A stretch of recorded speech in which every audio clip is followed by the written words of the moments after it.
Hello दोस्तों, good evening भाई। कैसे हैं आप लोग? अनुज, अमित, सोनू, अश्वनी, ओम कुमार, प्रभात। Very good. चलिए, देखिए परसेंटेज में मैंने आपको सक्सेसिव बता दिया, और जो है उस पर कुछ एक सवाल बाकी हैं मेरे दोस्त। अतः सक्सेसिव से ये मेंसुरेशन वाले सवाल भी सॉल्व हो जाते हैं, मैं वो भी आपको समझाऊंगा। देखिए, if each side of rectangle is increased by 22%, then its area will increase by. करिए, रेक्टेंगल की हर एक साइड को 22% बढ़ा देते हैं, तो मेरा सवाल आपसे यह है, बताओ उस रेक्टेंगल का एरिया कितने परसेंट बढ़ जाएगा? तो आप कहोगे सर ये रहा आंसर। एक सेकंड में क्या आप इस सवाल का आंसर नहीं निकाल सकते? Option number D. कैसे भाई? रेक्टेंगल का जो एरिया होता है, आयत का जो क्षेत्रफल होता है, वो होता है लंबाई गुणा चौड़ाई, और गुणा का साइन ही मेरे दोस्तों क्या है? सक्सेसिव। भाई आपने लंबाई को भी 22% बढ़ाया, आपने चौड़ाई को भी 22% बढ़ाया, तो 22 और 22 का सक्सेसिव ही तो लगाना है। तो 22 प्लस 22 प्लस 22 गुणा 22/100, 44 प्लस 4.84, तो 48.84%। गुणा का साइन मतलब सक्सेसिव चेंज हो रहा है। ये करिए। सवाल है, यदि किसी स्क्वायर की हर एक साइड को आपने 17% घटाया है, तो उसका एरिया कितने परसेंट घट जाएगा? बोलो। वर्ग की प्रत्येक भुजा को आपने 17% घटाया, तो उसका एरिया कितने परसेंट जो है वो घट जाएगा? जवाब दीजिएगा। तो आप कहोगे सर स्क्वायर का जो एरिया होता है ना, वर्ग का जो क्षेत्रफल होता है, वो होता है भुजा का वर्ग, ए स्क्वायर। ए स्क्वायर का मतलब है मेरे प्यारे भाई ए गुणा ए। आपने इसको भी 17% घटाया, आपने इसको भी 17% घटाया, तो 17 -17 का सक्सेसिव निकालना है भाई। कितना होता है -17 का सक्सेसिव? -17 -17, और -17 गुणा -17 करेंगे तो 289 पॉजिटिव हो जाएगा, प्लस 2.89। तो एरिया डिक्रीज होगा मेरे प्यारे भाई। कितना डिक्रीज आ जाएगा? तो आपका जवाब होगा सर जी आएगा 31.11% डिक्रीज, 31.11%। 34 में से 2.89 घटाएंगे, तो 34 में से पहले 3 घटा लीजिए मेरे दोस्तों। 31 और 2 33, हाँ बिल्कुल सही। ठीक है भाई, 31.11% डिक्रीज। -17 का सक्सेसिव निकालना था आपको। ये बताइए, यदि किसी आयत की प्रत्येक भुजा को 11% कम कर दिया जाए, तो एरिया कितने परसेंट डिक्रीज हो जाएगा? आसान सवाल। रेक्टेंगल का एरिया लंबाई गुणा चौड़ाई, लंबाई भी 11% कम होगी, चौड़ाई भी 11% कम होगी, तो एरिया कितना? -11 का सक्सेसिव। यहां रेशियो कामयाब नहीं है, इसलिए मैं कहता हूं कि कोई भी तरीका बेस्ट नहीं है, कोई भी तरीका संपूर्ण नहीं है। सवाल के डाटा पे डिपेंड करता है, फॉर्मूले से ही जल्दी होगा। -11 का सक्सेसिव निकालना है, तो -11 कितना आ जाएगा?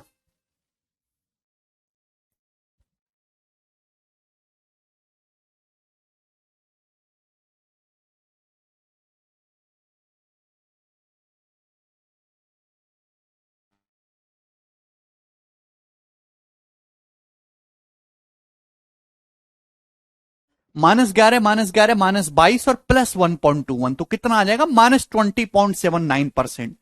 ए ऑप्शन इसका आंसर आ जाएगा। बाई x% और y% का सक्सेसिव परसेंटेज चेंज कितना होता है? x+y + xy/100। अभी -11 और -11 गुणा -11 करूंगा मेरे दोस्तों, तो 121 हो जाएगा। 121/100% यानी कि 1.21। तो फाइनल आंसर निगेटिव आएगा। निगेटिव का मतलब होता है कि एरिया डिक्रीज हो गया, घट गया। कितना? 20.79% डिक्रीज। हर बच्चा इस सवाल को कर सकता है। ये बताइए जल्दी से।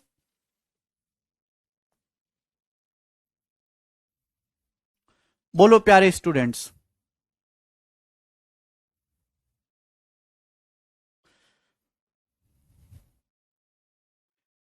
यदि किसी रेक्टेंगल की लंबाई 13% बढ़ जाती है, चौड़ाई उसकी 8% घट जाती है, तो हमारा सवाल यह कि रेक्टेंगल का जो एरिया है वो कितना परसेंटेज चेंज होगा? Very good Narayan. भाई रेक्टेंगल का एरिया होता है लंबाई गुणा चौड़ाई। आपने लंबाई को 13% बढ़ाया, प्लस 13, चौड़ाई को 8% घटाया तो एरिया में कितना चेंज आएगा? 13 और -8 का सक्सेसिव बच्चों, 13 -8 -13 गुणा 8/100, 13 अट्ठे 104 होता है ना, बट्टे 100 करेंगे 1.04। तो मेरे प्यारे भाई 13 में से 8 घटाएंगे 5, 5 में से 1.04 घटाएंगे तो कितना आ जाएगा? 3.96% इंक्रीज। फाइनल आंसर पॉजिटिव आया तो एरिया बढ़ जाएगा। क्लियर? गुड। नेक्स्ट ये बताइए दोस्तों, सवाल आपके सामने है 91 नंबर, करिए जरा, गोलू कर बेटा, करियो।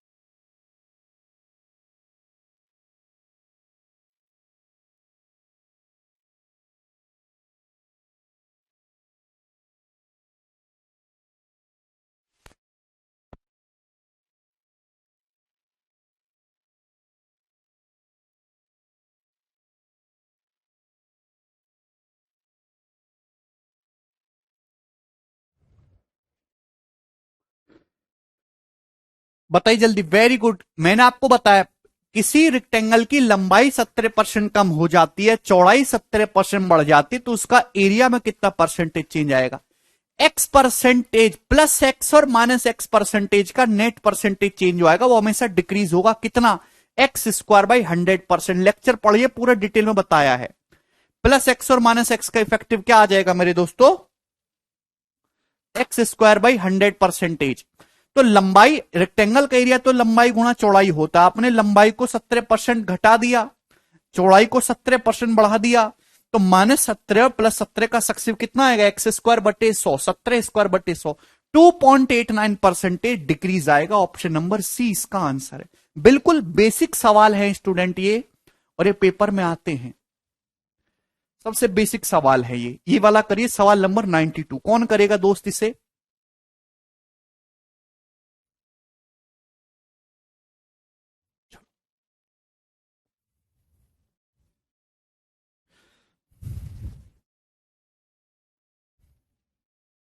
जल्दी जल्दी करो भाई, फटाफट। सवाल यह, यदि पेट्रोल की कीमत X% बढ़ जाती है, पेट्रोल का प्राइस X% बढ़ गया और कंजम्पशन X%, उपभोग खपत आपने X% कम कर दी, तो टोटल एक्सपेंडिचर 20.25% डिक्रीज हो गया। ठीक है, percentage change in expenditure, expenditure में कितना परसेंटेज चेंज आएगा अगर प्राइस और कंजम्पशन दोनों ही X/3% बढ़ा दिया जाए? करेंगे शिवम, रिवीजन करिए बेटा।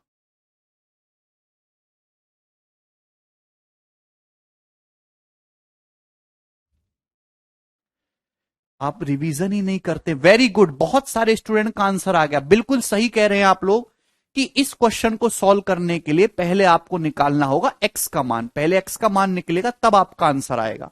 ध्यान से समझिएगा, मैंने आपको ये बताया कि एक्सपेंडिचर बराबर क्या होता है? प्राइस गुणा कंजप्शन, खर्चा बराबर कीमत गुणा उपभोग, यही है। अब ध्यान सुनिएगा, बीच में गुणा का साइन है। सवाल के अकॉर्डिंग पेट्रोल का प्राइस X% आपने बढ़ा दिया, इंक्रीज कर दिया, और कंजम्पशन आपने X% डिक्रीज कर दिया, तो एक्सपेंडिचर पे क्या चेंज आएगा? बोलो। अरे भाई जवाब दो ना। पेट्रोल का प्राइस अगर आप X% बढ़ा दोगे, कंजम्पशन X% घटा दोगे, तो एक्सपेंडिचर X² बटे 100% डिक्रीज हो जाएगा। अभी X² बटे 100% डिक्रीज हो जाएगा मेरे दोस्तों। एक्सपेंडिचर, खर्चा। क्या इसमें कोई प्रॉब्लम है? हाँ हरीश भाई, पेट्रोल का प्राइस आपने X% बढ़ाया, आपने अपना कंजम्पशन X% कम कर दिया, तो एक्सपेंडिचर पे कितना चेंज आएगा? एक्सपेंडिचर X² बटे 100% डिक्रीज हो जाएगा। कम से कम आधा घंटा तक ये कंसेप्ट समझाया मैंने आपको। जबकि सवाल के अकॉर्डिंग एक्सपेंडिचर कितना कम हो रहा है? सवाल के अकॉर्डिंग एक्सपेंडिचर 20.25% डिक्रीज हो रहा है, 20.25% आपका एक्सपेंडिचर घट जाता है, तो ये इक्वल होना चाहिए। तो आप यहां से सॉल्व करके एक्स का मान नहीं निकाल सकते भाई, अब निकाल लेंगे, परसेंटेज तो हट ही जाएगा ना। एक्स स्क्वायर कितना आ गया 20-25, 20-25 भाई, 20-25 का अंडर रूट कितना होता है 45, अभी 45 का स्क्वायर होता है 2025, यानी कि दोस्तों एक्स की वैल्यू 45 आ गई। हर कोई स्टूडेंट इस बात को कर सकता था, ये मेंटली सोचने वाली बात थी। Very good Shiva. चलिए, तो यहां से हमने एक्स का मान निकाला 45। अब सवाल एक इसमें एक्चुअली क्या करा, इस सवाल में दो अलग छोटे छोटे सवाल मिक्स करके एक सवाल बना दिया बड़ा। अब सवाल ये पूछा है, बताओ एक्सपेंडिचर में कितना परसेंटेज चेंज आएगा अगर प्राइस और कंजम्पशन दोनों ही x/3% बढ़ जाए। अगर x 45 है तो x/3 कितना होगा, 45/3 15%। भाई प्राइस को भी 15% बढ़ाओगे, कंजम्पशन को भी 15% बढ़ाओगे, तो एक्सपेंडिचर में कितना चेंज आएगा, तो आपका जवाब होगा सर 15-15 का सक्सेसिव, 15 + 15 + 15 × 15/100, बीच में मल्टीप्लाई का साइन है यानी कि सक्सेसिव।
समझ में आ गया भाई। तो प्राइस भी 15% बढ़ा है, कंजम्पशन भी 15% बढ़ा है, तो एक्सपेंडिचर में कितना चेंज आएगा, 15-15 का सक्सेसिव मार देंगे, यानी कि 32.25% इंक्रीज पॉजिटिव आएगा। बी ऑप्शन आंसर है। कर लेंगे ऐसा सवाल। Very good. चलिए नेक्स्ट क्वेश्चन की तरफ, सवाल आपके सामने है 93 नंबर, ये बताइएगा।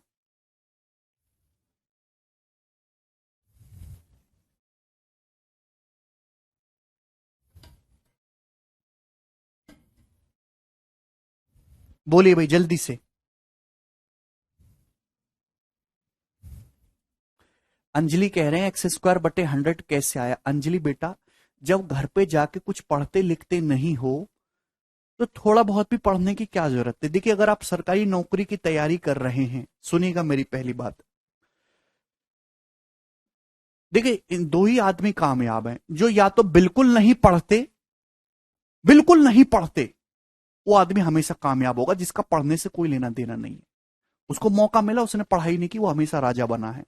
या फिर जो बहुत ज्यादा पढ़ रहा है, टक्कर का, कि उसके टक्कर का कोई आसपास पढ़ ना रहा हो, और जो बीच में तुम्हारे जैसे कभी पढ़ लिए कभी नहीं पढ़े, कभी क्लास में आ गए कभी रिवीजन नहीं करा, उनका जिंदगी में कभी कुछ नहीं होता, खोखले लोग होते हैं वो। जो चीज मैंने आपको पहले समझा दी है उसको दोबारे दोबारे आप लोग क्यों पूछते हो। एक पूरा 1.5 घंटे का लेक्चर इसी चीज पे हुआ है कि सक्सेसिव चेंज क्या होता है, अभी बढ़ाओगे क्या होगा, घटाओगे क्या होगा, क्या फॉर्मूला है, फॉर्मूले का प्रूफ भी करवाया है, बट तुमको याद ही नहीं है। क्या पढ़ते हो यार तुम लोग घर पे जाके।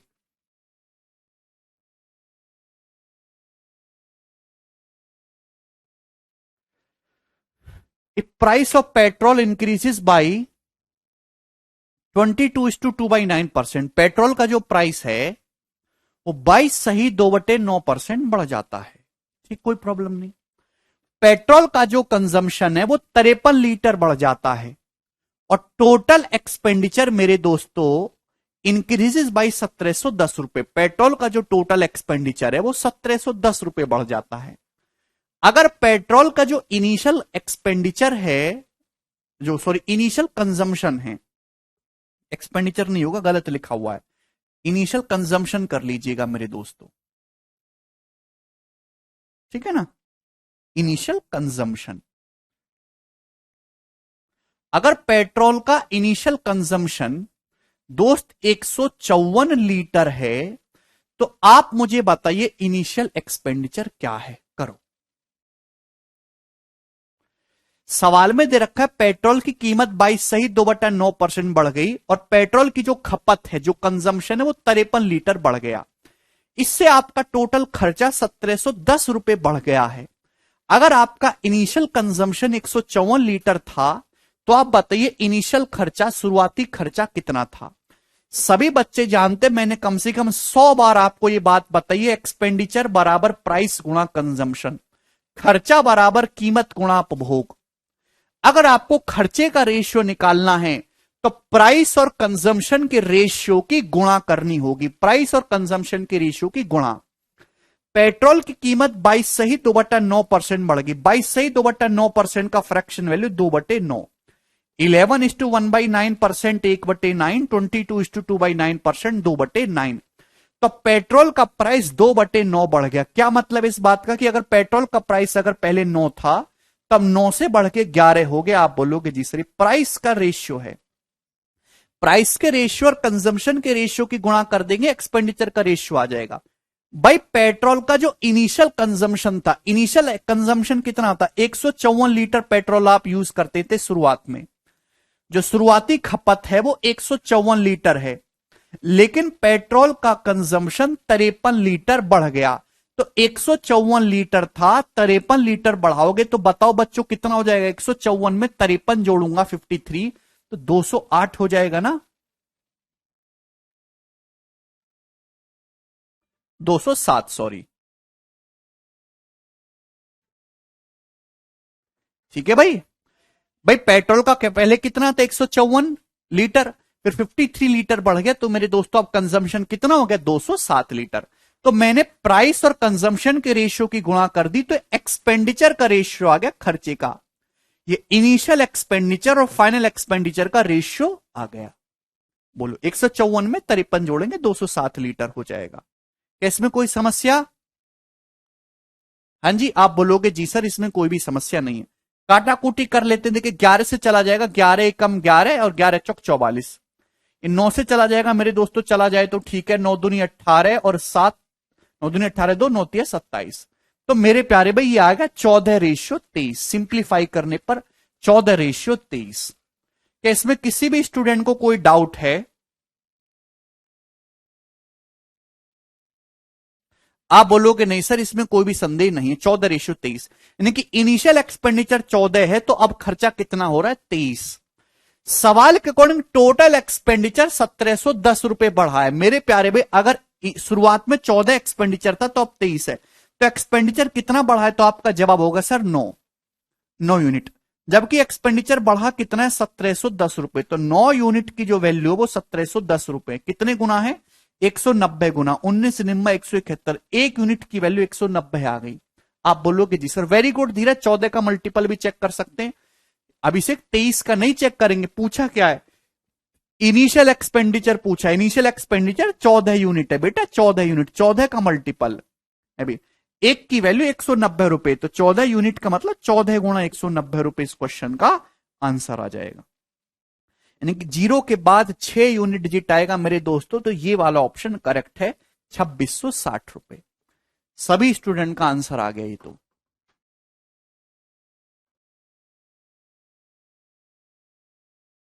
बताओ, किसी भी स्टूडेंट को इसमें कोई तकलीफ आई हो 1 भी रुपए की? ये 7 का मल्टीपल चेक कर सकते हैं।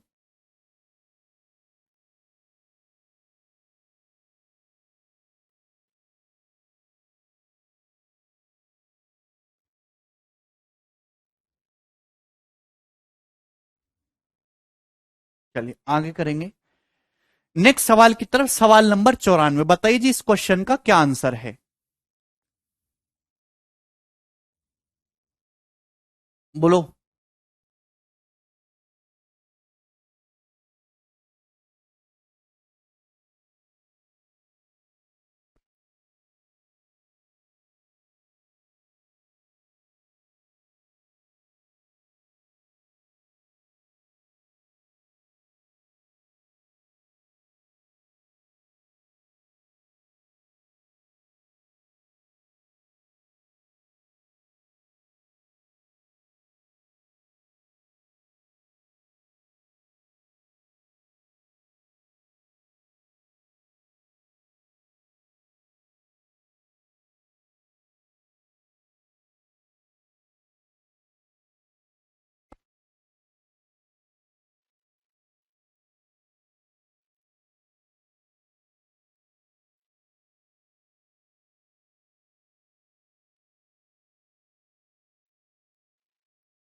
Very good Shivam, very good हर्ष।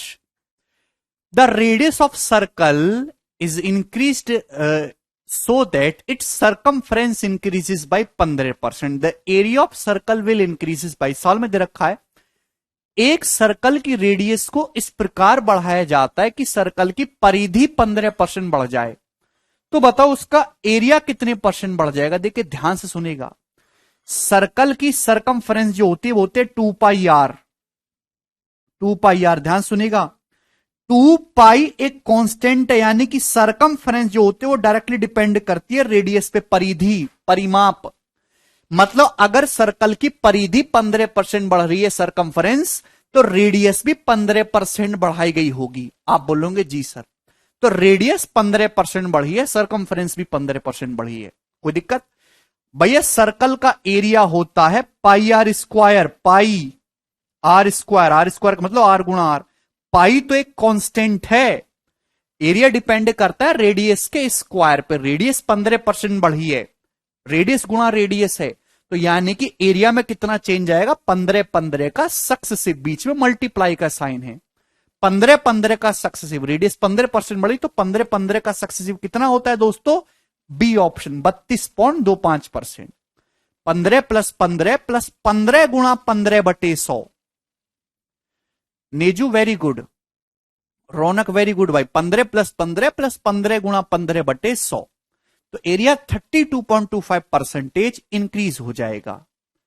क्या इसमें एक भी स्टूडेंट को डाउट आया?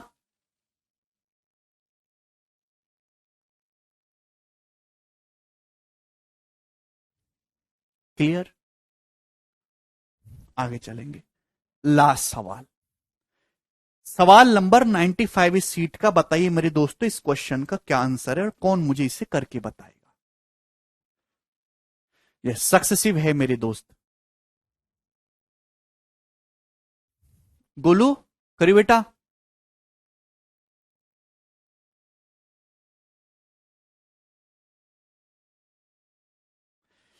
if the pop if the population of town, there is an increase of 44% in the first year and 75% in the second year, then what is the average rate of increase in the population?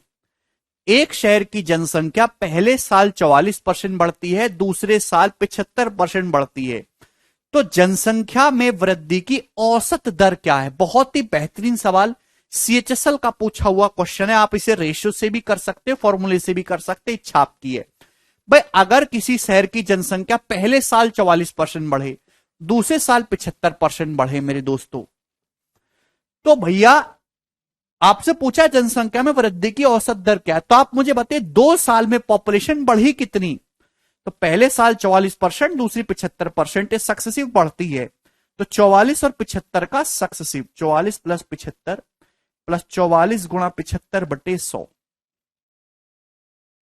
ये आ जाएगा कि नहीं आ जाएगा? आप बोलोगे जी sir बिल्कुल सही, इतने परसेंट है भाई। 25 × 75, 25 × 4 = 100, और 4 से 44 11 बार चला जाएगा, ठीक है जी।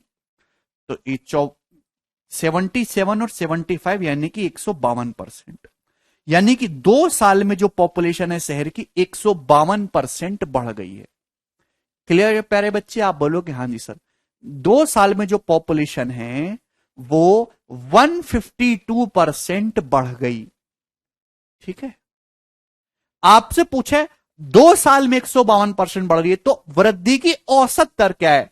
ये 2 साल में 152% बढ़ रही है, तो 1 साल में पर ईयर कितना परसेंट बढ़ रही है? तो 152/2, 76%।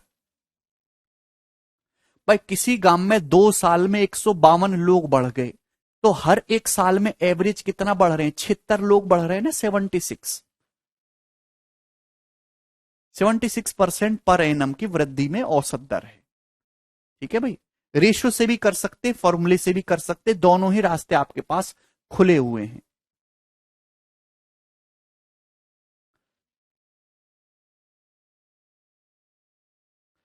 डॉली कह रहे सर मल्टीप्लाई में सक्सेसिव क्यों यूज करते हैं? डॉली इस सवाल का जवाब मैं ऑलरेडी दे चुका हूं, कृपया करके पुराने लेक्चर पढ़ लो यार। मैं तुमसे कितनी बार बोलूं, कितनी बार, यार घर से रिवीजन करके आया करो। दोनों से जल्दी हो जाएगा। पता नहीं पढ़ के ही नहीं आते घर से, बेवजह का।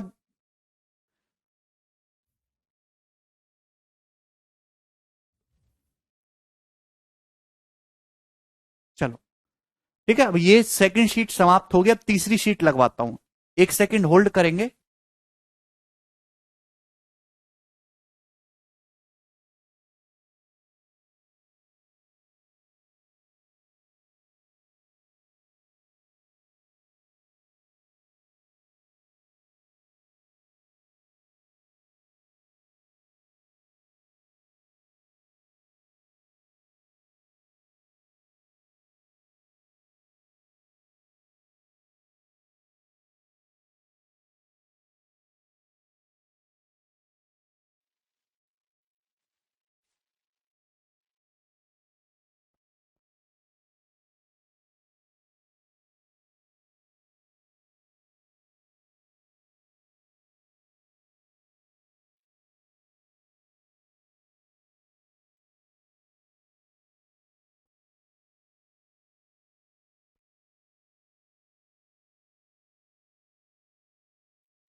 खोल दी क्या शीट? ओके ठीक है। ये तो पुरानी है ना, ये है ना। चलिए शुरू करेंगे। हैं?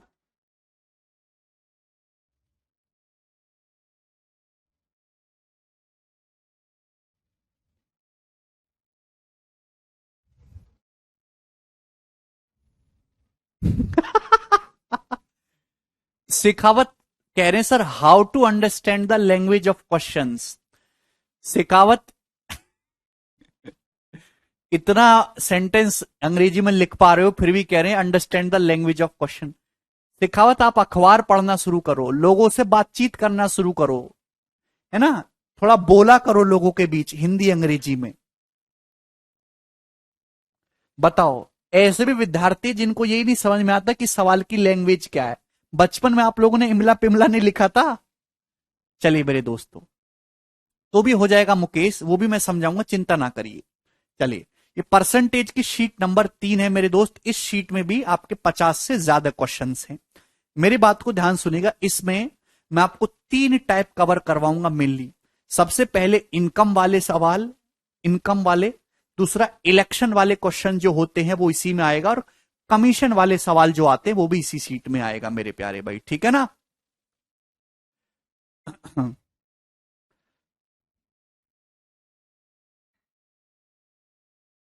देखिए, अगर किसी बच्चे को जल्दी करना है, जल्दी खत्म करो, नया टॉपिक लाओ, फिर जल्दी खत्म, जल्दी सिलेबस निपटाओ, तो भैया एक काम करते हैं, मैं इन सवालों को छोड़ देता हूं, शीट दिलवा देता हूं, आप अपने आप कर लीजिएगा। भाई जिस चैप्टर में जितना टाइम लगना है उतना तो लगना ही है। ऐसे क्या छोड़ छोड़ के पढ़ाऊं बताओ। आप मुझे फिर पेपर पर लिख के दे दो, मैं आपको 100 ही सवाल कराऊंगा, मैं जल्दी करवा दूंगा।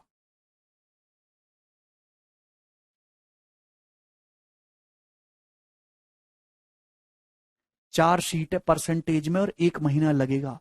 किसी को कुछ भी बोलने की जरूरत नहीं है, मैं अपने हिसाब से पढ़ाऊंगा। तुम अपने हिसाब से पढ़ोगे तो दिन जिंदगी और भीख ही मांगोगे कटोरा लेके हाथ में।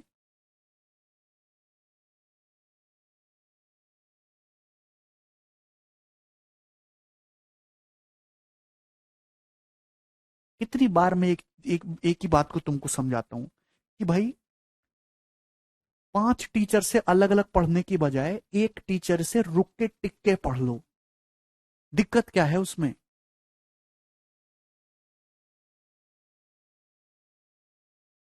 अरे कैसे बालक हो यार, समझ ही नहीं आता तुम लोगों को।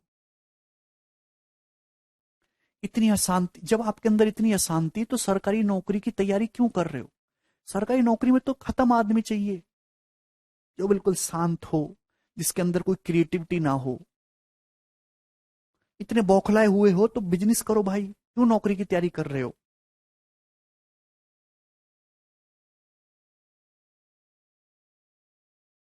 सवाल नंबर 1 केवल भीड़ बढ़ाने के लिए है, भीड़ बढ़ाने के लिए। चलिए, मैंने आपको परसेंटेज में 2 इंपॉर्टेंट चीज बताई, डेविएशन और सक्सेसिव। और मेरी ये सेंटेंस ध्यान से सुनेगा, जिस बच्चे को डेविएशन और सक्सेसिव नहीं आया समझ में, उसकी नौकरी नहीं लग सकती, वो छोड़ दे तैयारी, ठीक है। जिस बच्चे को डेविएशन और सक्सेसिव समझ में आ गया, उसको गणित अब जो है वो मजाक लगेगा। पूरे मैथमेटिक्स में दोनों कंसेप्ट में अप्लाई करूंगा। सवाल ये देखिएगा, सवाल नंबर 1, दोनों का ही यूज हम ओवरऑल इफेक्ट निकालने के लिए करते हैं। ओवरऑल इफेक्ट, अगर बीच में प्लस का साइन है, भाई ए में इतना परसेंटेज चेंज हुआ, बी में इतना परसेंटेज चेंज हुआ, तो ए प्लस बी में कितना परसेंटेज चेंज हुआ कैसे निकालेंगे, डेविएशन का यूज करके। अगर बीच में मल्टीप्लाई का साइन है तो ओवरऑल चेंज कैसे निकालते हैं हम, सक्सेसिव का यूज करके, ठीक है ना। मैंने बहुत डिटेल में समझाए हैं, और आप पुराने लेक्चर जाके देख लो, रिवाइज कर लो, ठीक है ना। ध्यान से सुनिएगा। सवाल नंबर 1, आप कहेंगे सर ये टाइप तो आपने पहले ही करवा दिया, ये आप दोबारा क्यों करवा रहे हो। बिल्कुल, ये मैंने पहले करवा दिया, मैंने करवाया था आपको वहां पे 100 मान के, 100 मान के। आज मैं आपको जल्दी डेविएशन शॉर्ट में करवाऊंगा मेरे दोस्तों। यही बात सभी लोग जानते हैं मेरे दोस्तों, इनकम बराबर होता है एक्सपेंडिचर प्लस सेविंग। इनकम बराबर होता है एक्सपेंडिचर प्लस सेविंग। आय बराबर खर्चा प्लस बचत। हम्म हम्म, कैसे। हाँ,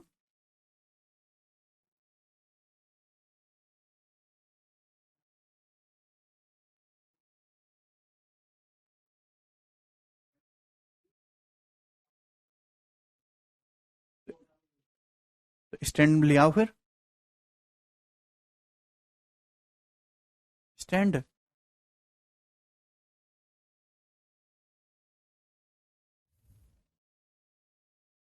पॉकेट से क्या प्रॉब्लम हो रही है?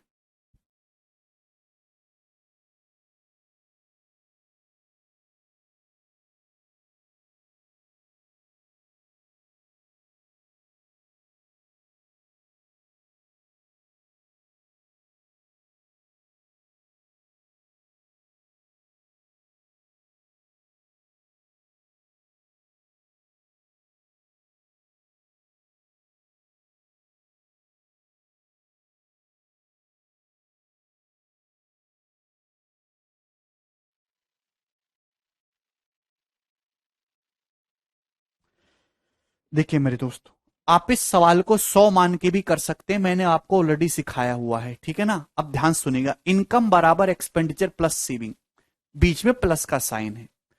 एक आदमी अपनी इनकम का 33 सही 1/3% बचत करता है। इस बात का क्या मतलब है? 33 सही 1/3% की फ्रैक्शन वैल्यू होती है 1/3। एक आदमी अपनी इनकम का 1/3 बचत कर रहा है, यानी कि आदमी की इनकम अगर 3 रुपए है, आदमी की इनकम अगर 3 है, तो वो 1 रुपए बचत कर रहा है। तो खर्चा कितना कर रहा है मेरे दोस्तों? खर्चा कर रहा है वो 2, यानी कि आदमी की एक्सपेंडिचर और सेविंग का रेशियो 2:1 है। एक्सपेंडिचर और सेविंग का रेशियो कितना है? 2:1। आप बोलेंगे जी सर, अब हुआ क्या? हुआ ये, आदमी की बचत 22% बढ़ जाती है। आदमी की मेरे दोस्तों बचत कितनी बढ़ जाती है? 22%। खर्चा बढ़ जाता है 10%। देखिए मेंस में इतना आसान सवाल आता है। बचत तो मेरे दोस्तों 22% बढ़ गई, सेविंग, खर्चा आदमी का 10% बढ़ गया। तो आपसे पूछा इनकम में कितना परसेंटेज चेंज आएगा? तो भाई सबसे पहले तो, अच्छा राहुल, सबसे पहले तो आप इस सवाल को वेटेड एवरेज से आसानी से कर सकते हैं। भाई इनकम बराबर एक्सपेंडिचर प्लस सेविंग, बीच में प्लस का साइन है। एक्सपेंडिचर सेविंग का रेशियो 2:1 है। एक्सपेंडिचर 10% बढ़ गया, सेविंग 22% बढ़ गई। पूछा इनकम कितने परसेंट बढ़ जाएगी? ओवरऑल चेंज आपसे पूछा है। क्लियर है? तो मेरे दोस्तों एक्सपेंडिचर कितना बढ़ा? 2 का 10%, यानी कि 20। सेविंग कितनी? 1 का 22, यानी कि 22। तो 20 + 22 42% इंक्रीज हुआ मेरे दोस्तों। बटे कितना? भाई टोटल इनकम है कितनी? 2 + 1 3, 42/3 यानी कि 14%। Option number B. डाटा बहुत ज्यादा आसान है, तो वेटेड एवरेज से आपने 1 सेकंड में कर लिया 14%।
ठीक है भाई, समझ में आया? एक बार और का समय नहीं है भाई, दोबारा लेक्चर देखो। मैं कितनी बार बता रहा हूं, आपके सारे डाउट, आपके जीवन की सारी समस्याएं खत्म हो जाएंगी, सारे डाउट खत्म हो जाएंगे, सारी चीजें समझ में आना शुरू हो जाएंगी अगर आप सवाल को ढंग से पढ़ना शुरू कर दो और घर पे जाकर रिवीजन करना, टाइम टू टाइम रिवीजन करना शुरू कर दो। ठीक है? आप करते ही नहीं, फिर चिल्लाते रहते हैं। इधर देखिएगा, एक्सपेंडिचर और सेविंग का रेशियो 2:1 है। दूसरा तरीका, भाई खर्चा आदमी का 10% बढ़ गया, सेविंग 22% बढ़ गई। तो 22 को आप ऐसे लिख सकते हो ना, 10% + 12%। 22 को आप ऐसे लिख सकते हो, 10% + 12%। आप बोलोगे जी सर बिल्कुल सही लिख सकते हैं। अब बताओ, एक्सपेंडिचर भी 10% बढ़ गया, सेविंग भी 10% बढ़ गई, तो इनकम भी 10% बढ़नी चाहिए कि नहीं बढ़नी चाहिए? आप बोलोगे जी सर डेविएशन से खर्चा भी 10% बढ़ा, बचत भी 10% बढ़ी, तो सेविंग भी 10% बढ़नी चाहिए। आप बोलोगे हाँ जी सर, तो इनकम भी 10% बढ़नी चाहिए। क्लियर है? लेकिन यहां सेविंग जो एक का 12% एक्स्ट्रा बढ़ रहा है मेरे दोस्त। जो भी एक्स्ट्रा केक है इसे सभी लोगों में बांट देंगे। टोटल इनकम है कितनी? Expenditure plus saving, total income है कितनी? 3, 12/3 यानी कि 4। तो यहां से भी 14% ही आएगा। तो डाटा बहुत आसान है, चाहे आप डेविएशन से करेंगे चाहे आप वेटेड एवरेज से करेंगे, दोनों से इजीली सॉल्व हो जाएगा। आगे चलेंगे अगले प्रश्न की तरफ। सवाल नंबर आपके सामने आएगा मेरे दोस्त, तो ये बताइएगा, बहुत ही बेसिक सवाल। The savings of Surabhi it's 16% of और एक्सपेंडिचर। सुरभि की जो सेविंग है वो उसके खर्चे का 16% है। ओके, कोई प्रॉब्लम नहीं। Saving if her income increases by 35%, इसकी इनकम 35% बढ़ जाती है, खर्चा 38% बढ़ जाता है, तो आपसे पूछा है सेविंग में कितने परसेंटेज का इंक्रीज या डिक्रीज होगा। ऑप्शन आपके सामने है 4-4। सभी बच्चों को पता है इनकम बराबर एक्सपेंडिचर प्लस सेविंग, ऐसे 20 सवाल मैं पहले ही करवा चुका हूं। 100 मान के ये सवाल आप कर सकते हैं, लेकिन 100 मान के नहीं, आज हम डेविएशन से इनको करना सीखेंगे। मुझे पता है इनकम बराबर एक्सपेंडिचर प्लस सेविंग है भाई। सवाल में दे रखा है सुरभि की जो सेविंग है वो उसके एक्सपेंडिचर का 16% है। 16% की फ्रैक्शन वैल्यू होती है 4/25। यानी कि मेरे दोस्तों सुरभि का अगर खर्चा 25 है, अगर सुरभि का एक्सपेंडिचर 25 है, तो उसकी सेविंग कितनी है मेरे दोस्तों? 4। तो एक्सपेंडिचर से सेविंग का रेशियो है 25/4। सुरभि की एक्सपेंडिचर सेविंग का रेशियो 25/4, ठीक है ना? 16% की फ्रैक्शन वैल्यू 4/25।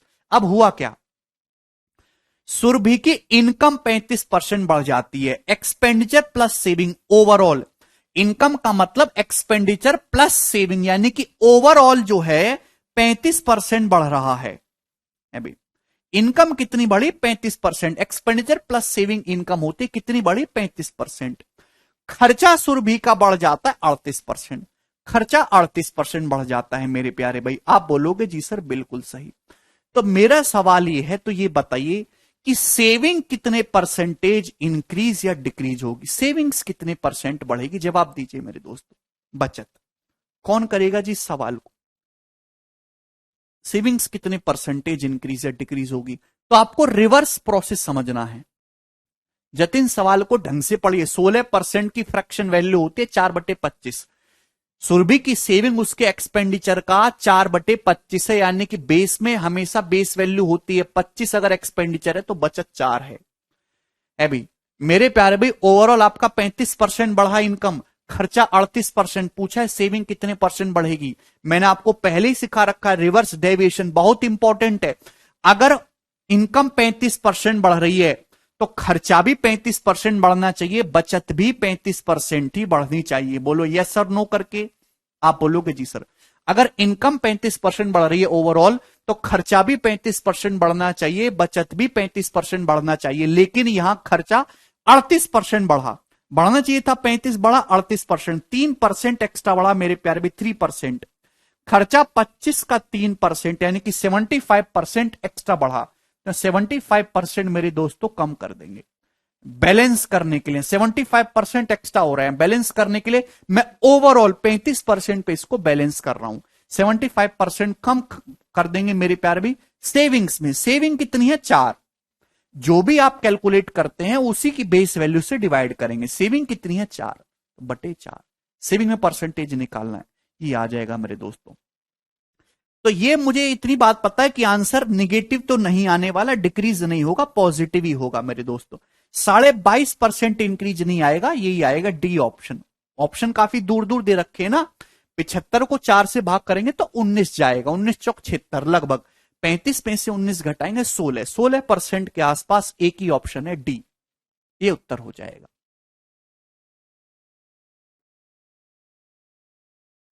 डिक्रीज नहीं बेटे, इंक्रीज हिमांशु। पॉजिटिव अगर आंसर आ रहा है तो इंक्रीज होगा।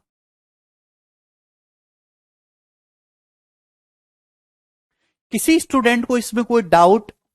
आगे चलेंगे अगले सवाल की तरफ। सवाल मेरे दोस्तों आपके सामने आएगा 3 नंबर, ये बताइएगा जल्दी से।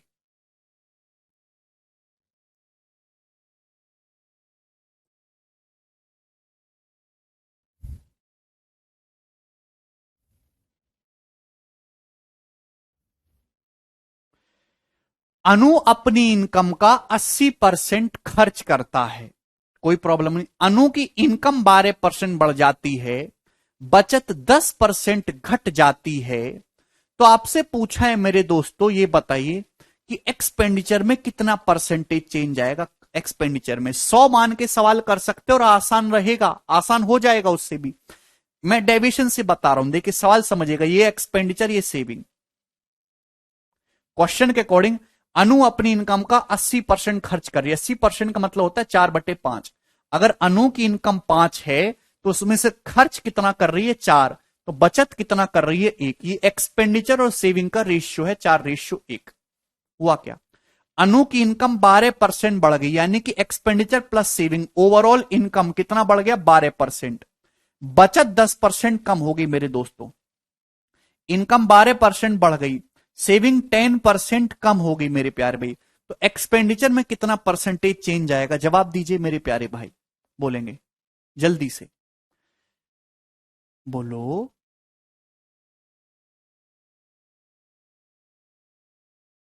मेरे प्यारे स्टूडेंट्स, लॉजिकली समझने की आदत डालिए। बहुत ही आसान सी चीजें हैं मेरे दोस्त। अगर इनकम 12% बढ़ रही है तो 12% ये भी बढ़ना चाहिए, 12% ये भी बढ़ना चाहिए।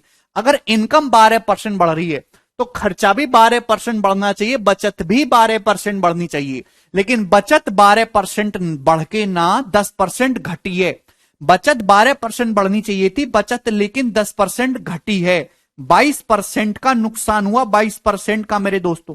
12% बढ़ना था लेकिन 10% घट गया, तो 22% का लॉस हो गया। एवरेज से कंपेयर करते हैं, कितने का? 1 × 22, 22 का लॉस हो रहा है मेरे दोस्तों। तो यहां मेरे प्यारे भी एक्स्ट्रा कर देते हैं बैलेंस करने के लिए 22%। बटे कितना आ जाएगा मेरे दोस्तों? एक्सपेंडिचर निकालना है, बटे 4।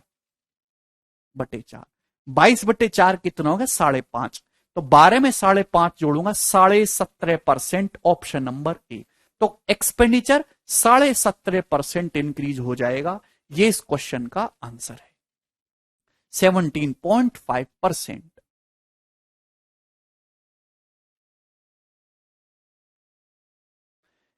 A option.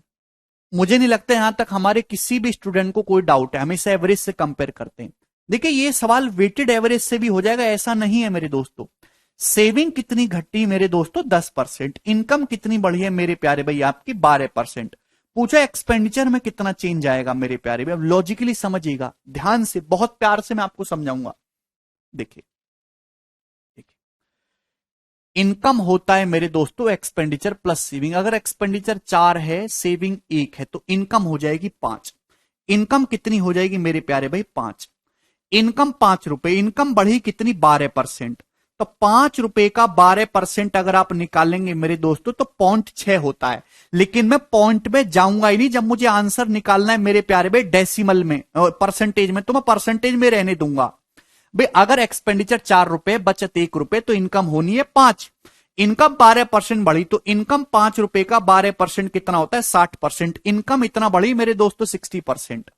बचत 1 रुपए मेरे दोस्तों, 1 रुपए का 10% घटी मेरे प्यारे भाई, यानी कि -10%।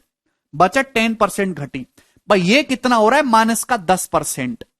मुझे ओवरऑल इनकम कितनी बढ़ी है मेरे दोस्तों? 60। मुझे ओवरऑल 60% बढ़ाना है, इनकम 60। या सेविंग कितनी हो रही है? माइनस का 10। तो एक्सपेंडिचर कितना करना होगा मेरे प्यारे भाई? 70% इंक्रीज करना होगा, 70%। बेटा 70 - 10 करेंगे, अभी 70% एक्सपेंडिचर होगा, 10% सेविंग होगी। 70 - 10 करेंगे तभी तो इनकम 60% आएगा। क्लियर है? समझ में आया? बोलो। नीतू सवाल में दिया हुआ है, सवाल को ढंग से पढ़ा करो। सवाल ही नहीं पढ़ते हो, अंधों की तरह पढ़ते हो। एक्सपेंडिचर सेविंग का रेशियो 4:1 है। लॉजिकली समझने की आदत डालिए। एक्सपेंडिचर 4 है, सेविंग 1 है, तो इनकम कितनी है 5। इनकम बढ़ी 12%, तो इनकम बढ़ा है भी 5 का 12% यानी कि 60। ओवरऑल 60% आना चाहिए मेरे दोस्तों। आप बोलोगे जी सर सेविंग बढ़ी है ₹1 का 10% यानी कि माइनस का 10, तो एक्सपेंडिचर होना चाहिए फिर 70। 70 माइनस 10 करेंगे तो ही तो 60% आएगा ओवरऑल। आप बोलोगे जी सर बिल्कुल 70% एक्सपेंडिचर बढ़ा है ओवर 4। एक्सपेंडिचर में परसेंटेज चेंज निकालना ना, एक्सपेंडिचर का बेस वैल्यू क्या है /4। 70/4, 70/4 कितना है 17.5%। आसानी से 1 सेकेंड में हो जाएगा, विद इन 1 सेकेंड।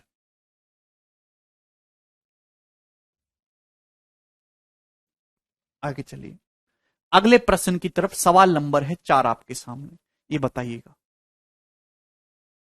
कौन करेगा।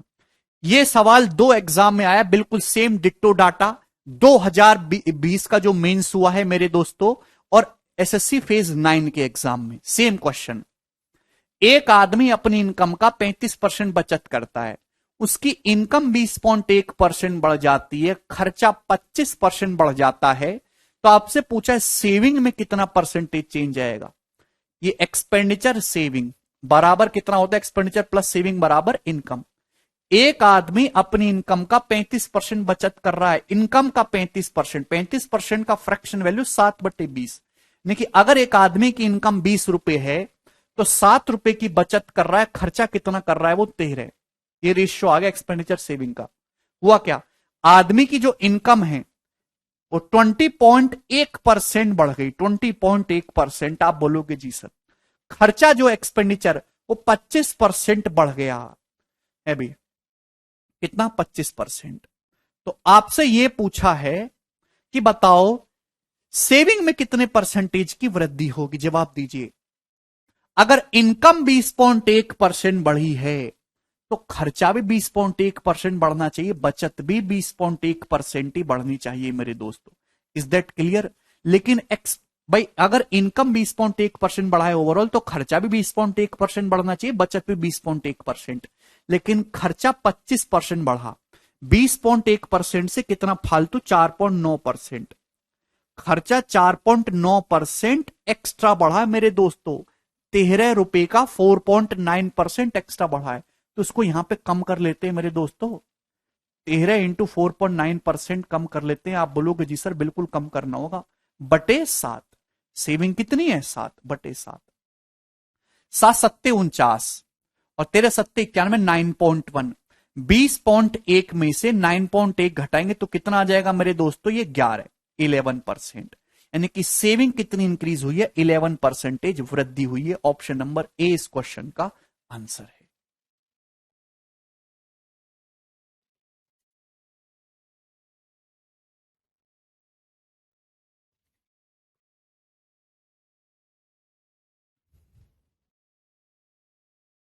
बोलो जी।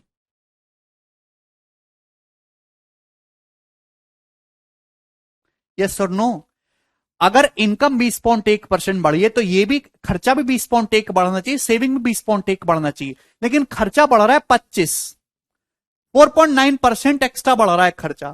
तो भाई 13 का 4.9% एक्स्ट्रा हो रहा है, तो यहां पे हम कम कर लेंगे बैलेंस करने के लिए, /7। सेविंग कितनी है 7। आगे चलेंगे अगले प्रश्न की तरफ। ये परसेंटेज का एक ऐसा टाइप है जिसके बिना पूरा पेपर बनना संभव ही नहीं है, तो इसको तो आपको भैया मेहनत से समझना ही होगा। एक और सवाल लेंगे अपन लोग, सवाल नंबर 5। ये बताइएगा जल्दी से। अनिल की इनकम ₹45,000 है, कोई प्रॉब्लम नहीं। वह अपनी इनकम का 16% बचाता है, कोई दिक्कत नहीं बचा रहा है तो। उसकी इनकम 5% घट जाती है, खर्चा 2% बढ़ जाता है, तो आपसे पूछा उसकी बचत में कितनी कमी आएगी। ऑप्शन आपके सामने हैं। चलिए आप इस सवाल को 100 मान के भी कर सकते हैं मेरे दोस्तों।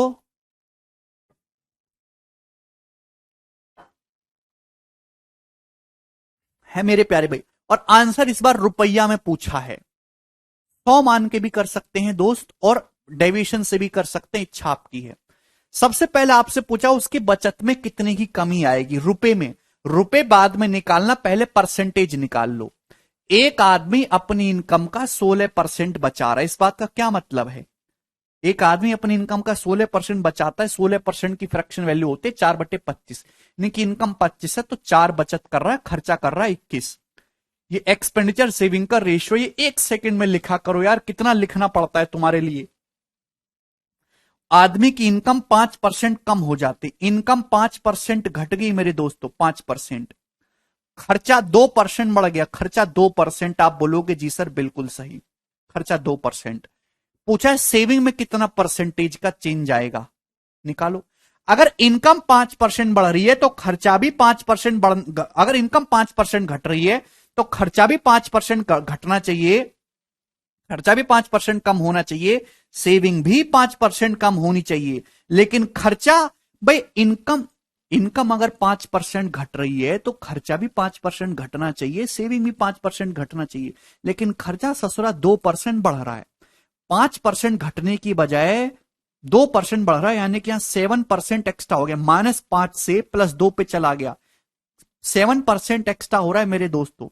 21 सत्ते मेरे प्यारे भाई कितना आ जाएगा? 147।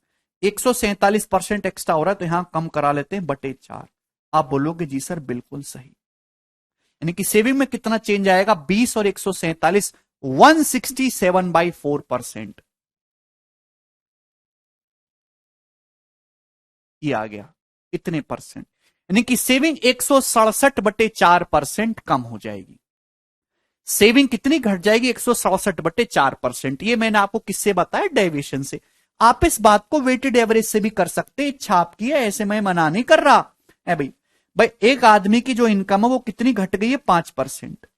और खर्चा कितना बढ़ गया है मेरे दोस्तों? 2%। ध्यान सुनिएगा, इनकम है कितनी? एक्सपेंडिचर प्लस सेविंग 25 इनकम है, 25 का 5% कम करोगे तो 125 आना चाहिए ओवरऑल। यहां कितना हो रहा है मेरे दोस्तों? 21 दूनी 42 हो रहा है, 42। ठीक है भाई, मुझे तो माइनस का 125 लाना है, तो यहां कितना होगा? माइनस का 167%। भाई -167 और +42 करेंगे मेरे दोस्तों तो ही तो -125 आएगा। तो -167% कम करना है सेविंग को /4, तो 167/4%।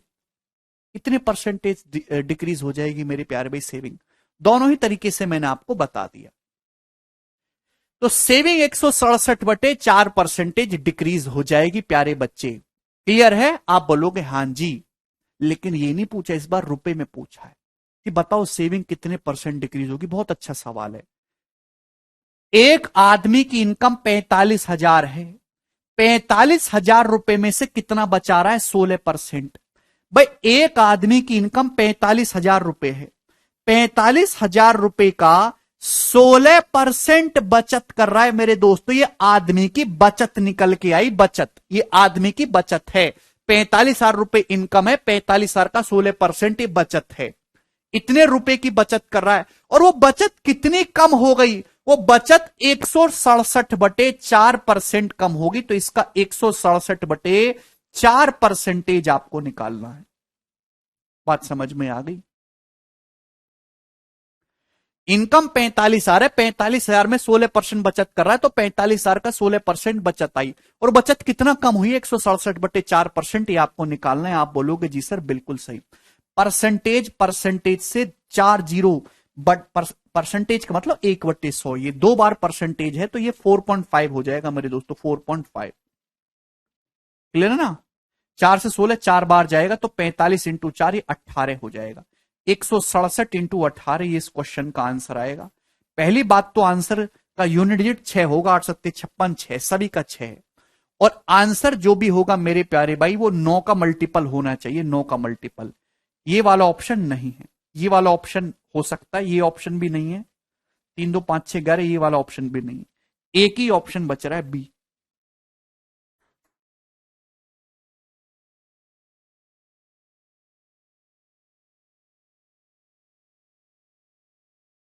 आप शुरुआत से भी देख सकते हैं कि 45,000 है, हालांकि बटे में 9 आ सकता है, 9 का मल्टीपल आंसर आएगा।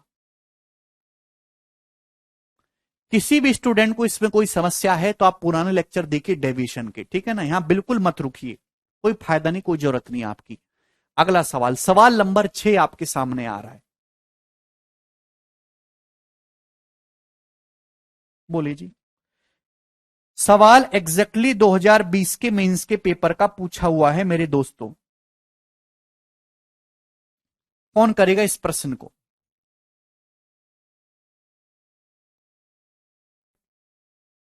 3006 मंजीत, 3016 नहीं आएगा, 9 का मल्टीपल चेक करेंगे। बहुत ही प्यारा सवाल एग्जामिनर ने पूछा। मंथली एक्सपेंस जो है एक आदमी का, वो उसकी सेविंग से 66 सही 2/3% ज्यादा है। मंथली इनकम 44% बढ़ जाती है, मंथली खर्चा 60% बढ़ जाता है, और सेविंग बढ़ जाती है मेरे दोस्तों 1040 रुपए। सेविंग 1040 बढ़ जाती है। तो आपसे पूछा है इनिशियल एक्सपेंडिचर क्या है। अब बताओ, मैं एक ही तरीके से बताऊंगा, 100 मान के बताऊं मेरे दोस्त कि उससे मुझे ये सवाल 100 से ज्यादा आसान लग रहा है, क्योंकि आप इससे करेंगे, आपसे इनिशियल एक्सपेंडिचर पूछा है, पहले सेविंग में परसेंटेज चेंज निकालोगे, फिर सेविंग निकालोगे, फिर एक्सपेंडिचर निकालोगे, तो उसमें समय जाएगा। डायरेक्ट करेंगे मेरे दोस्तों। इनकम बराबर होता है एक्सपेंडिचर प्लस सेविंग। इनकम बराबर एक्सपेंडिचर प्लस सेविंग, ध्यान से सुनिएगा मेरे दोस्त। डेविएशन से भी हो जाएगा, मैं बिल्कुल मना नहीं कर रहा। एक आदमी का जो खर्चा उसकी बचत से 66 सही 2/3% ज्यादा है। 66 सही 2/3% की फ्रैक्शन वैल्यू 2/3। आदमी का एक्सपेंडिचर उसकी सेविंग से 2/3 ज्यादा है, यानी कि आदमी की सेविंग अगर 3 है, आदमी की सेविंग अगर 3 है, तो खर्चा मेरे दोस्तों 2 ज्यादा है 5। तो आदमी की इनकम कितनी हुई? 8। ये इनकम एक्सपेंडिचर सेविंग का रेशियो है 8:5:3। इनकम एक्सपेंडिचर सेविंग का रेशियो है। क्लियर है? अब मेरे दोस्तों आपको इनकम 44% बढ़ानी है, खर्चा 60% बढ़ाना है, तो परसेंटेज आसानी से कैलकुलेट हो पाए, इसके लिए आप यहां पे 2-2 जीरो बढ़ा लो। भाई 2-2 जीरो बढ़ा लो, जिससे कि परसेंटेज आसानी से कैलकुलेट हो जाए मेरे प्यारे बच्चे। इसमें कोई समस्या? आप बोलोगे नहीं सर कोई समस्या नहीं है।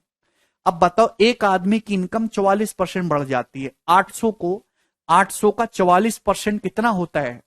कितना आ जाएगा भाई? 320 और 32 352। आप बोलोगे जी सर इनकम बढ़ गई 352, कोई प्रॉब्लम नहीं आई। खर्चा बढ़ गया 7%, 500। 500 का 60% कितना होता है? तो आपका जवाब होगा सर 300। इसमें कोई प्रॉब्लम नहीं। भाई आदमी की इनकम 352 रुपए बढ़ी, खर्चा 300 रुपए बढ़ा, तो सेविंग कितनी बढ़ी है? 52। बचत कितनी बढ़ी है दोस्त? 52 रुपए। 300 प्लस 52 ही तो 352 आएगा। अगर इनकम 352 बढ़ी है, खर्चा 300 बढ़ा है, तो सेविंग कितनी बढ़ी है? 52 रुपीज। सेविंग 52 रुपए बढ़ी, जबकि सेविंग बढ़ी कितनी? 1040 रुपए। तो 52 यूनिट की वैल्यू 1040 रुपए कितने गुना है? 20 गुना। 52 का 20 गुना, 52 का 20 टाइम्स। आप बोलोगे जी सर बिल्कुल सही, कोई प्रॉब्लम? तो आपसे पूछा 1 यूनिट की वैल्यू 20 आ गई। इनिशियल एक्सपेंडिचर, इनिशियल एक्सपेंडिचर कितना है? 500 यूनिट। इनिशियल एक्सपेंडिचर है 500 यूनिट।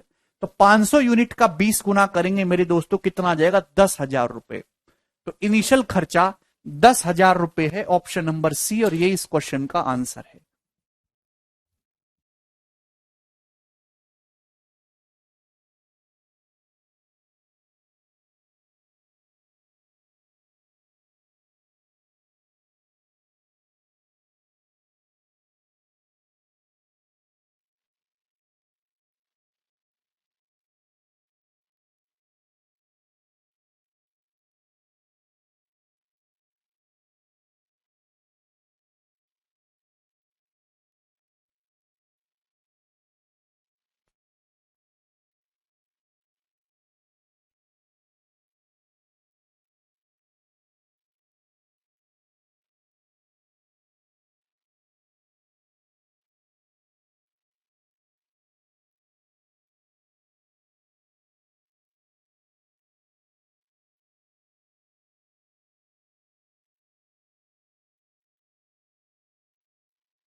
मुझे देखिए, ये मेंस का सवाल है दोस्तों, ये लेवल रहेगा मिनिमम।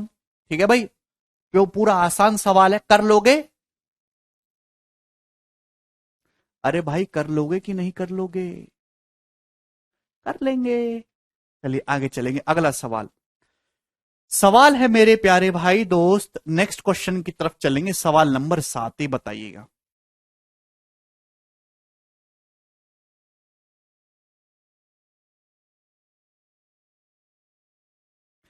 सेम क्वेश्चन है, एसएससी फेज 9 के पेपर में आया था मेरे दोस्त। इसको मैं डेविएशन से कराऊंगा आपको। 100 मान के मैंने एक सवाल करा दिया, इसको डेविएशन से।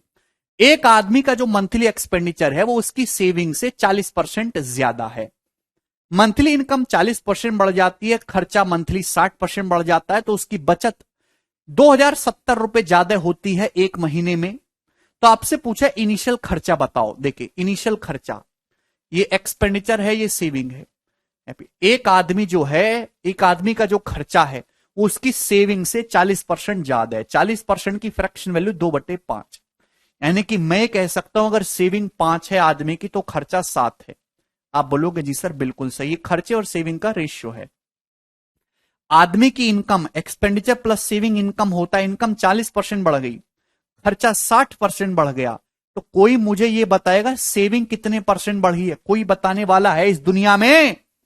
अगर ये 40% बढ़ रही है इनकम, तो खर्चा भी 40% बढ़ना चाहिए, सेविंग भी 40% ही बढ़नी चाहिए। लेकिन खर्चा 60% बढ़ रहा है, 20% फालतू हो रहा है। कमीना, बहुत उलांग लग रहे हैं इसे। तो 7 का 20% फालतू हो रहा है, तो मेरे दोस्तों यहां 140% कम करवा लेते हैं ना। 20 सत्ते 140, कितने पर बटे 5? 140/5 28, 40 माइनस 28 12%। यानी कि मेरे दोस्तों सेविंग कितनी बढ़ी है? 12%। सेविंग कितनी बढ़ी है? 12%। तो मैंने बाई डेविएशन का यूज करके ये पता लगा लिया कि आदमी की सेविंग 12% बढ़ी है, 12%।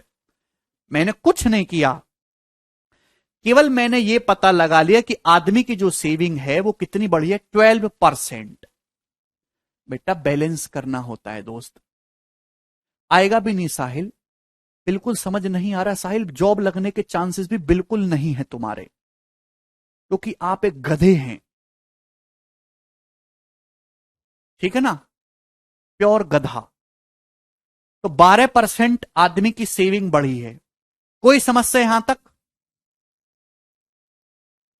इतने गर्व के साथ कह रहे हो? अरे सड़ी बुद्धि, अगर 5वीं क्लास के बालक को भी बिठा दूंगा ना, वो भी समझ लेगा। शर्म भी नहीं आती इन लोगों को। सेविंग 12% बढ़ी। सेविंग बढ़ी कितनी है? 2070 रुपए। एक आदमी की सेविंग 12% बढ़ी। सवाल के अकॉर्डिंग सेविंग बढ़ी है 2070 रुपए। ये आदमी की सेविंग का 12% 2070 के बराबर है। तो 1% कितने के बराबर है? 12। सेविंग का 100% कितने के बराबर है? 100। ये आदमी की सेविंग्स आ गई, बचत क्या आ गई? ये आदमी की बचत आ गई। क्लियर? अब सड़ी बुद्धि, आदमी की सेविंग्स कितनी बढ़ी है? 12%। सवाल के अकॉर्डिंग सेविंग बढ़ी कितनी है? 2070 रुपए। तो सेविंग का 12% 2070 रुपए के बराबर है 1% बटे 12, 100% बटे 100। ये आदमी की सेविंग आ गई। इनिशियल सेविंग 100%, मतलब इनिशियल वैल्यू, इनिशियल सेविंग आई। ये नहीं पूछा, पूछा इनिशियल एक्सपेंडिचर। मुझे पता है आदमी की एक्सपेंडिचर और सेविंग का रेशियो 7:5 है। ये सेविंग है मेरे दोस्त, 5 यूनिट सेविंग अगर 5 यूनिट है तो खर्चा 7 यूनिट है भाई। ये सेविंग्स है, अगर ये 5 यूनिट की वैल्यू है तो 1 यूनिट की वैल्यू ये होगी बटे 5। ऐसे 7 यूनिट के लिए निकाल लीजिए, आदमी का इनिशियल एक्सपेंडिचर आ गया।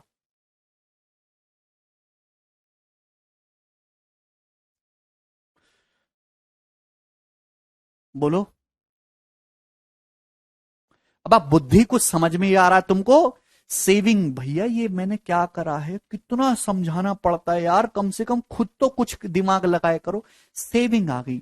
सेविंग और एक्सपेंडिचर का रेशियो 5:7 है। सेविंग है कितनी? 5 यूनिट। ये 5 की वैल्यू है, तो 1 की वैल्यू निकालेंगे बटे 5, यहां से 7 यूनिट की वैल्यू मल्टीप्लाई बाई 7।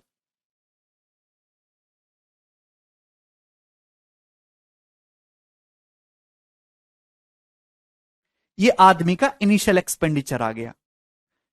ठीक है मेरे दोस्त, इसको सॉल्व करेंगे, आपका आंसर आ जाएगा। कुछ भी इसमें परेशानी वाली बात है नहीं। ठीक है भाई। तो 12×5 = 60 है। 60 से मेरे दोस्तों 1 0 चला जाएगा, कितना बचेगा? 6। 6 6 से काटेंगे तो 6 तिया 18 और 2 6 चौक 24, ये 34.5 गुणा 100 करेंगे तो 3450 गुणा 7। ये इस क्वेश्चन का आंसर आएगा। जीरो के बाद 5 यूनिट डिजिट। ना तो ये वाला ऑप्शन इसका, ना ये वाला ऑप्शन इसका आंसर है और ना ही ये वाला इसका आंसर है। अभी 3000 की 7 में भी गुणा करेंगे तो 21,000 से बड़ा आंसर जाएगा। ये ऑप्शन नहीं है ये वाला। आप यहां पे मल्टीपल भी चेक कर सकते हैं कि आंसर जो भी होगा 7 तो कटने वाला है नहीं, 7 का मल्टीपल होगा। ये आपको कुछ भी करने की यहां से जरूरत नहीं थी। ठीक है मेरे दोस्तों, आप केवल सवाल में मैंने पूरा प्रोसेस बताया डेविएशन से, इतना कुछ भी करने की आवश्यकता नहीं थी। हटाओ सवाल, सवाल आपके सामने आ गया। एक्सपेंडिचर सेविंग का रेशियो 7:5 है। इनिशियल एक्सपेंडिचर पूछा है, इनिशियल एक्सपेंडिचर मतलब 7 यूनिट। जो भी आंसर आएगा वो 7 का मल्टीपल होगा। ये ऑप्शन 7 का मल्टीपल नहीं है, ये ऑप्शन भी नहीं है। यहां पे देखिएगा ये ऑप्शन 7 का मल्टीपल 150 में से 24 घटाएंगे मेरे दोस्तों कितना हो जाएगा, ये वाला ऑप्शन है। ये ऑप्शन 7 का मल्टीपल है। 320 में से 19 घटाएंगे 301, ये वाला ऑप्शन दिख रहा है। हाँ ठीक है, तो 2 ऑप्शन में आप फंस जाओगे मेरे दोस्त, लेकिन ऑप्शन में 7 का मल्टीपल चेक किया जा सकता है।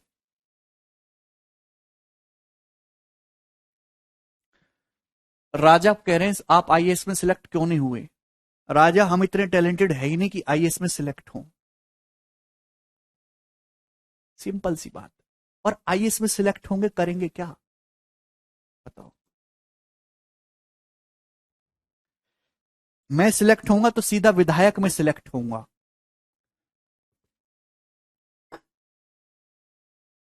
ये आईएएस वाईएएस लोग देश में कोई क्रांति नहीं ला सकते।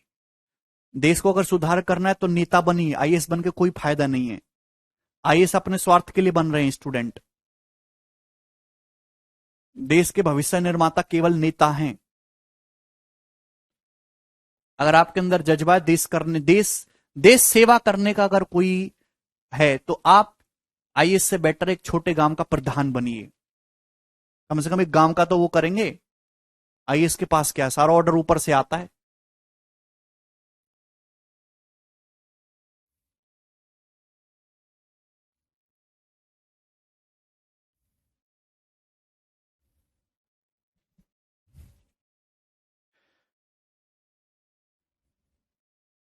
मोदी जी को देख लो भाई।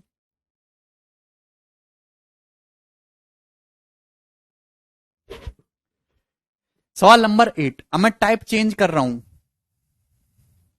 The income of X is 42% more than that of Y. X की जो इनकम है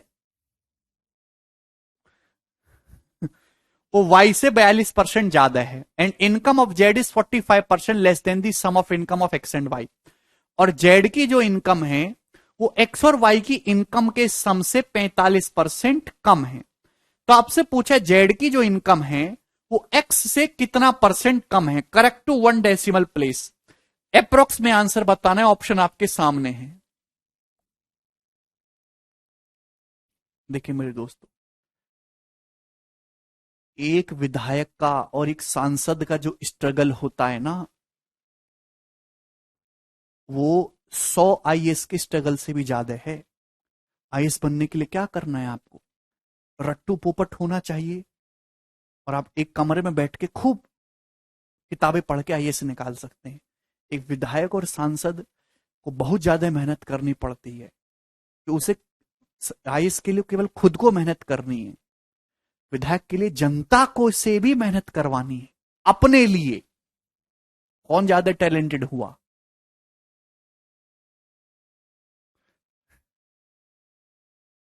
एक्स वाई और जेड, ध्यान सुनेगा।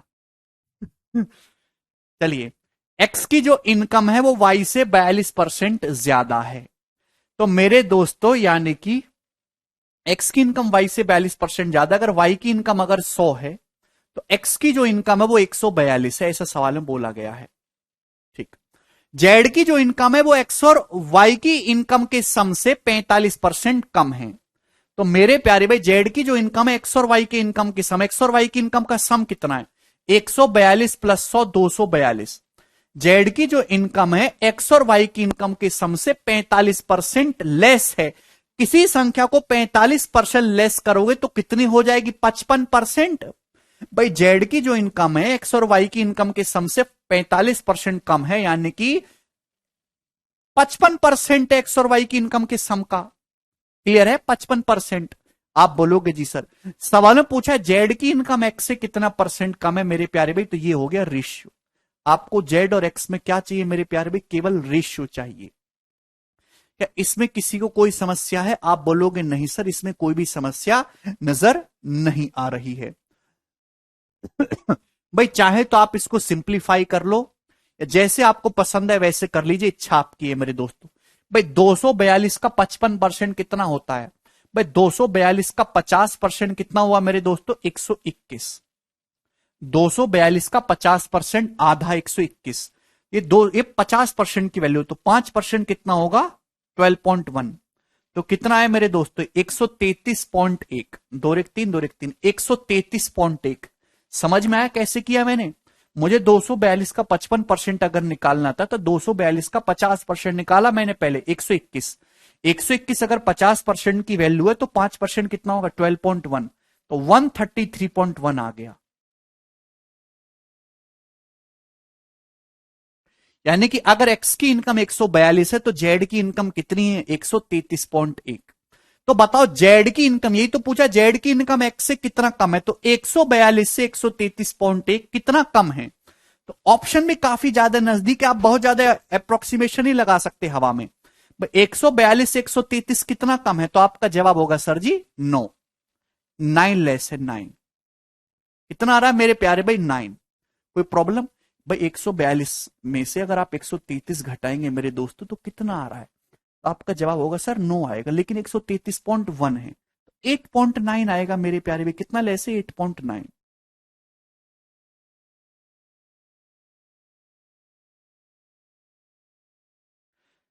तो आपको बस ये निकालना है कि 142 का कितना परसेंट होता है 8.9।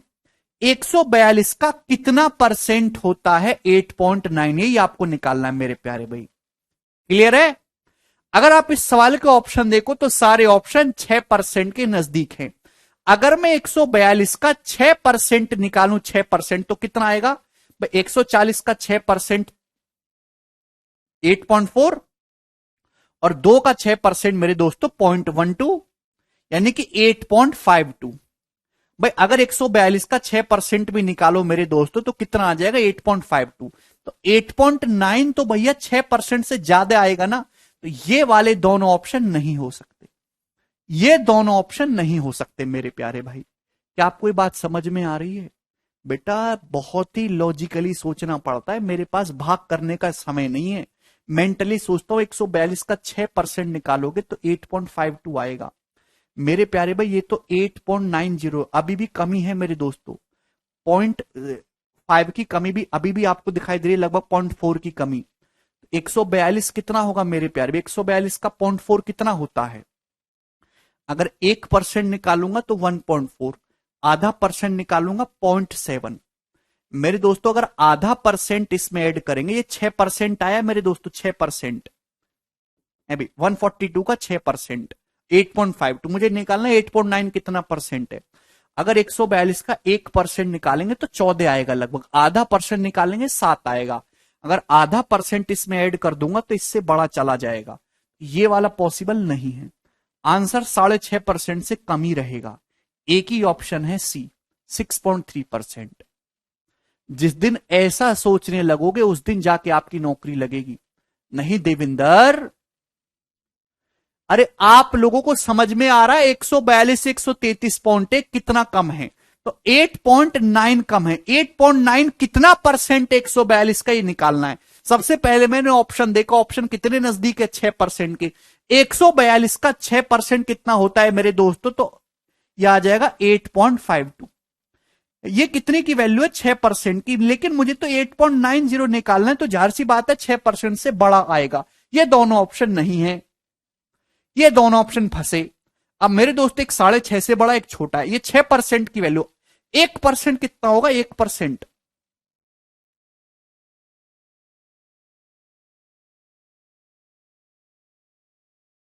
हाँ सॉरी 1%, 1.42, आधा परसेंट मेरे दोस्तों कितना आ जाएगा 0.7। अगर आप इसमें 0.7 ऐड करेंगे तो इससे काफी बड़ा चला जाएगा मेरे दोस्तों, है ना। आधा परसेंट ऐड करने पर भी तो 6.5% से कम ही रहेगा। एक ही ऑप्शन बच रहा है सी। क्लियर है? बहुत ही लॉजिकली आपको समझना है। आगे चलेंगे अगले सवाल की तरफ। सवाल नंबर 9, ये बताइएगा।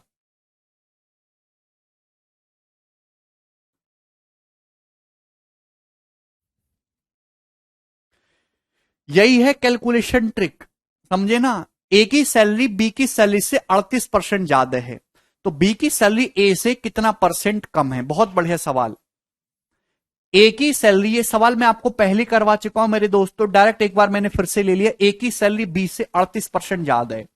38% का फ्रैक्शन वैल्यू 19/50। ए की सैलरी बी से 19/50 ज्यादा है, तो बी की सैलरी ए से कितना कम होगी, तो 19 ही कम होगी मेरे दोस्तों। बेस कितना आ जाएगा 19 + 50 69। आपको निकालना है 19/69 की परसेंटेज वैल्यू। ठीक है भाई। ऑप्शन आपके सामने, सारे ऑप्शन 25% के नजदीक हैं। अगर 69 का 25% निकाला जाए मेरे दोस्तों, ये 25% के नजदीक दिखाई दे रहे ना। 69 का अगर 25% निकाला जाए, एक चौथाई, तो कितना आ जाएगा मेरे दोस्तों 17.25। ठीक है भाई, 69 है और ये है मेरे दोस्तों 19। इसमें तो ज्यादा भसड़ होगी तो इसको बेसिक से ही कर लूंगा भाई मैं, 100 से गुणा करके परसेंटेज का साइन लगा दो। 1900/69 परसेंटेज। यहां पे ना सेकंड डिजिट सब में अलग अलग है तो भाग करना आसान रहेगा। 69 दूनी दूनी 138 चला जाएगा मेरे दोस्तों। 138 के बाद बचेगा कितना 52, 520। अब 69 से 520 को भाग करना है तो 7 बार ही जाएगा ना। तो मेरे दोस्तों 7 तो एक ही ऑप्शन में आ रहा है, सी में। यही करेक्ट होना चाहिए अप्रोक्स। क्लियर?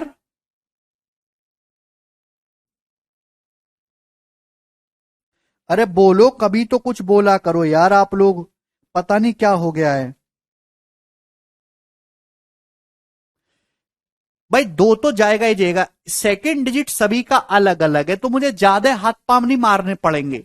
अभी 69 का पहाड़ा तो याद ही आप लोगों को, मुझे भी। 69 दूनी 138, कितना बचेगा मेरे दोस्तों यहां से 520। 69 है 70, 70 जो है मेरे दोस्तों कितनी बार जाएगा 7×7 = 49। 8 बार तो जाएगा नहीं, क्योंकि 7×8 = 56 होता है। 7 टाइम्स ही जाएगा और 7 एक ही ऑप्शन में है, ये रहा। चलो नेक्स्ट सवाल नंबर आपके सामने है 10, ये बताइएगा।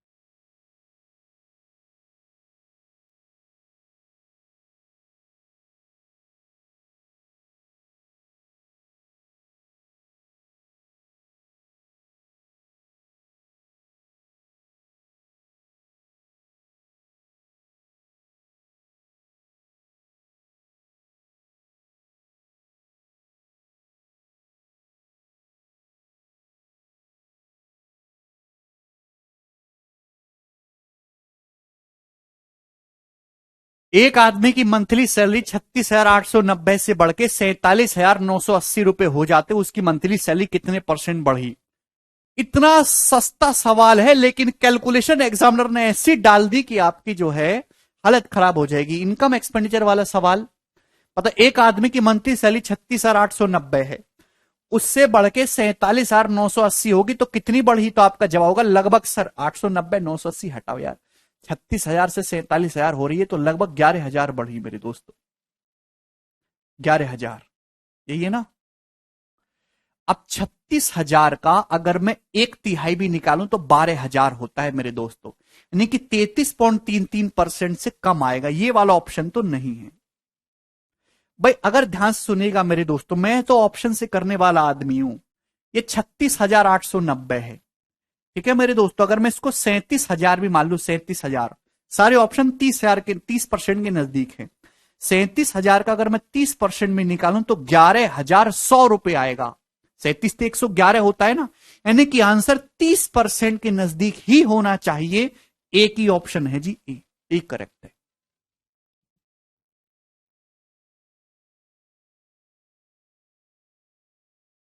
नहीं तनु,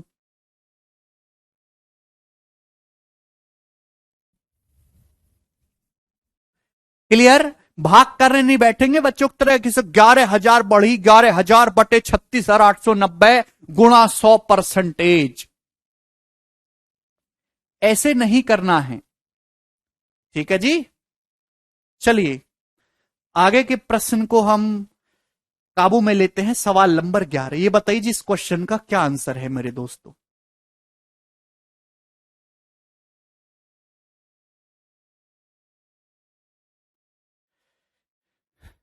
एक कंपनी की इनकम X% बढ़ जाती है हर साल। एक कंपनी की जो इनकम है वो हर साल X% बढ़ रही है पर ईयर। अभी अगर इसकी इनकम साल 2019 में 31-25 हजार है मेरे दोस्तों, और साल 2017 में थी 20 लाख, तो आपसे पूछा एक्स का मान क्या है। देखिए, एक कंपनी की इनकम हर साल X% बढ़ जाती है, कोई प्रॉब्लम नहीं। साल 2017 में थी 20 लाख, आप बोलोगे जी सर कोई प्रॉब्लम नहीं। और साल 2019 में यानी कि 2 ही साल का गैप आया, हो गई 31,25,000। तो आपसे पूछे एक्स का मान क्या है। सवाल के ऑप्शन देखेंगे, परसेंटेज है काफी दूर दूर। अगर किसी कंपनी की इनकम 20 लाख है, 20 लाख से 2 साल में 31,25,000 हो गई, तो कितनी बढ़ी, कोई जवाब देने वाला बचा है दुनिया में? 20 लाख से अगर किसी इनकम कंपनी की इनकम 30 लाख भी हो रही है, यानी कि 50% से ज्यादा बढ़ गई। बेटा 20 लाख रुपए इनकम है, 31,25,000 हो जाती है, तो 50% से ज्यादा बढ़ गई भाई, 10,25,000 बढ़ी। 20 लाख का आधा होता है 10 लाख, 20 लाख में 10 लाख भी बढ़ाओगे तो 50% तो बढ़ गया। यानी कि कंपनी की इनकम जो है 50% से ज्यादा बढ़ गई मेरे दोस्तों 2 साल में। 2 साल में कंपनी की इनकम 50% से ज्यादा बढ़ गई। तो आप बताओ आंसर ऐसा ऑप्शन होगा कि जो 2 साल में 50% से ज्यादा बढ़ा दे। सक्सेसिव ही तो है, हर साल X% बढ़ रही है। 18 का सक्सेसिव 50 क्रॉस नहीं करेगा, ना ही 15 का करेगा, ना ही 20 का। भाई 20 और 20 का सक्सेसिव कितना होता है? 20 प्लस 20 प्लस 20 गुणा 20 बटे 100, 44। एक ही ऑप्शन ऐसा है 25, इसका 25 प्लस 25 दो बार सक्सेसिव लगाएंगे तो 50% से ज्यादा आएगा, 56.25। यही आंसर हो सकता है। इसका एक तरीका था करने का ऑप्शन से। दूसरा तरीका मेथड से, भाई एक कंपनी की जो इनकम है मेरे दोस्तों वो कितनी है? 20 लाख रुपए, इतनी 2 साल में हो गई है 31,25,000 रुपए। तो रेशियो ले लेंगे, 2 साल का मल्टीप्लाइंग फैक्टर है प्यारे स्टूडेंट, 2 साल का, ये इससे कैंसल आउट हो जाएगा, 3 जीरो से 3 जीरो। ठीक है ना, क्लियर? कोई परेशानी? 25 जो है ये कितना चला जाएगा मेरे दोस्तों? 25 से 200 है भाई, या इसको 5 से काट लेते हैं मेरे दोस्तों, 400 बार चला जाएगा, और ये 5 से मेरे दोस्तों 625। ये 400 रेशियो 625 से 2 साल का मल्टीप्लाइंग फैक्टर है। 1 साल का कितना आएगा इसका अंडर रूट लेंगे, 400 का 20 आ जाएगा और 625 का अंडर रूट 25 आ जाएगा। 2 साल का दे रखा था ना, 2017 से 2019 तक, 1 साल का लेने का लेके अंडर रूट। तो कितनी बढ़ रही है इनकम हर साल? 5/20 बढ़ रही है, 1/4 यानी कि 25%। क्लियर? बहुत ही शानदार सवाल, आज इतना ही छोड़ेंगे, बाकी कल बाय।